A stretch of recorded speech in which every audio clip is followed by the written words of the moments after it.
Hey guys, welcome back to our YouTube channel Financeable. Today in this video, let's learn about how to log in to Bank of Melbourne. So let's get started. At first, let's get into any browser and search for Bank of Melbourne. So it's over here, click on this and click on this internet banking logon over here.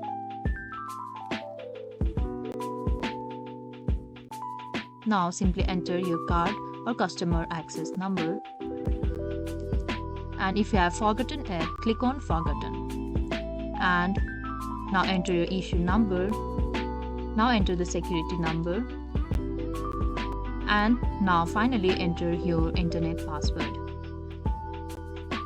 And if you have forgotten any of this, click on forgotten to reset them. After you are done with all of this, click on login. After which we get into Bank of Melbourne interface. So this is all. I hope you liked the video. Please do like and subscribe. Thanks for watching.